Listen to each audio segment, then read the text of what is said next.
आता आम्ही आहोत बुर्ज खलिफाच्या 124व्या मजल्यावरती आणि इथून अख्खी दुबई दिसते आम्हाला. सो आजचा लुक आमचा कशी दिसतोय. आज आम्ही निघालेलो आहोत बुर्ज खलिफाला आणि अजून काय बघणार आहे ते तिथे गेल्यावरती समजेल. चलो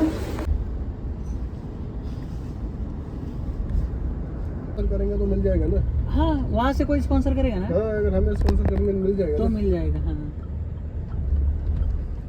तर आत्ता आपण आलेलो आहोत दुबई मॉलमध्ये.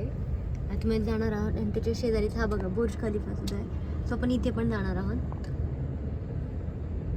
आत्ता आम्ही आलेलो आहोत दुबई मॉलमध्ये आणि बुर्ज खलिफाला जायला इथूनच आतमधून रोड आहे. तर आपण आतमधून आता बुर्ज खलिफाकडे चाललेलो आहोत आणि बुर्ज खलिफा त्याच्याबरोबरच दुबई फ्रेम एवढी मोठी आहे आणि एवढं आतमधून खूप सुंदर आहे. इथून आतमध्ये एंट्री करायची आहे आणि इथून हा छोटावाला बुर्ज खलिफा.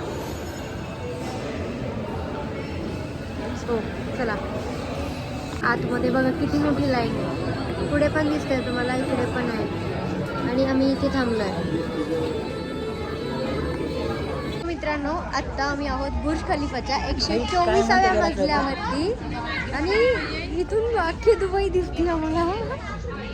एक किती पूर्णपणे 800+ काहीतरी मीटरवरती आहे आणि याच्या पूर्ण बुर्ज खलिफावरती 160 फ्लोर आहेत.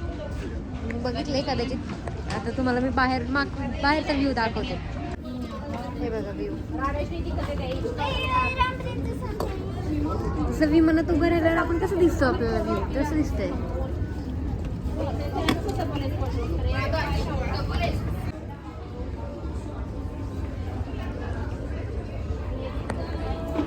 ना तुझ्याला बुर्ज खलिफाच्या 124व्या मजल्यावरून माणसं थोडे दिसतात आहेत का तुम्हाला. मला ते मुंगीसारखे दिसतात. हे बघा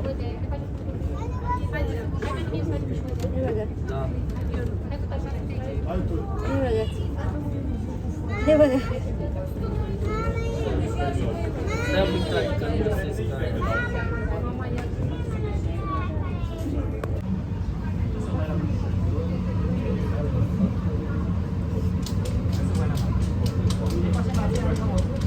दुबई फ्रेम समोर.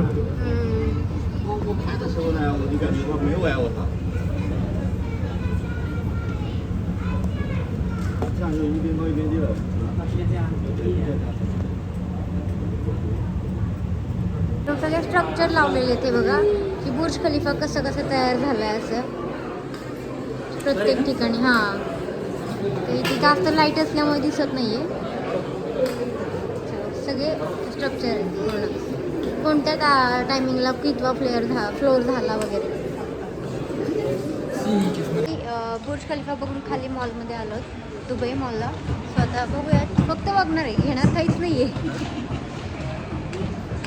काय घेऊन देता का बघणार घेणार काहीच नाही खरोखर आहे. कारण तिथे खूप गोष्टी महाग आहेत. आमच्याकडे जेवढं गेलं होतं ना आम्ही सगळेच संपले. आता ही ती आपली काय इंडियन कॅश आहे.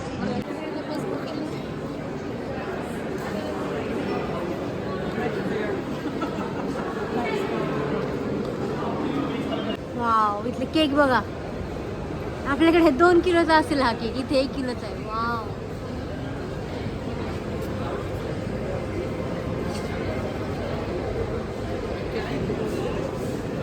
मित्रांनो तुम्हाला खरं सांगू का असा नवरा भेटायला ना खरंच नशीब लागतं. कारण माहिती का तुम्हाला माहिती का तुम्हाला मी सांगते का तर म्हणजे ना एवढे पाय दुखायला लागले चालून मी हिल्स काढून ठेवली माझ्या नवऱ्याने हातात घेऊन. ह्याला म्हणतात का घेतले माहिती आहे का. जर पाठीमागं सोडले ते 500-600 रुपयाला घेतले होते माझेच गेले पैसे. त्यामुळे इथंच राहतील म्हणून मी माझे 600 रुपये वाचवण्यासाठी हिल्स हातात घेतले आणि चाललोय. तर आम्ही बराच वेळ दुबई मॉलमध्येच फिरलो.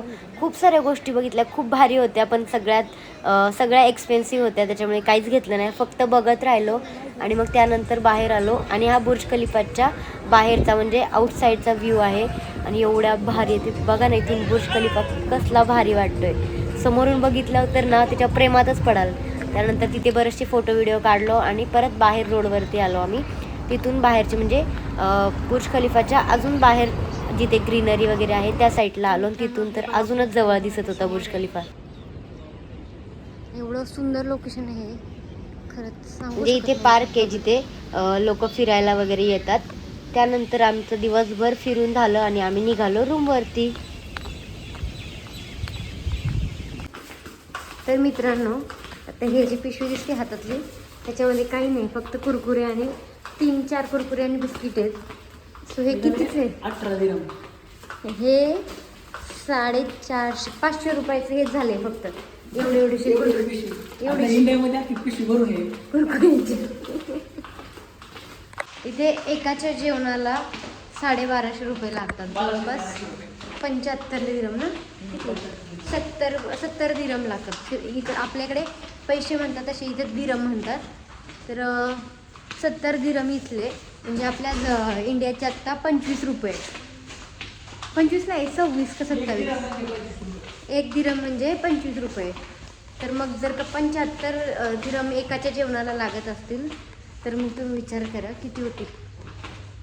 समथिंग 1300च्या आसपास एकाच्या जेवणाला.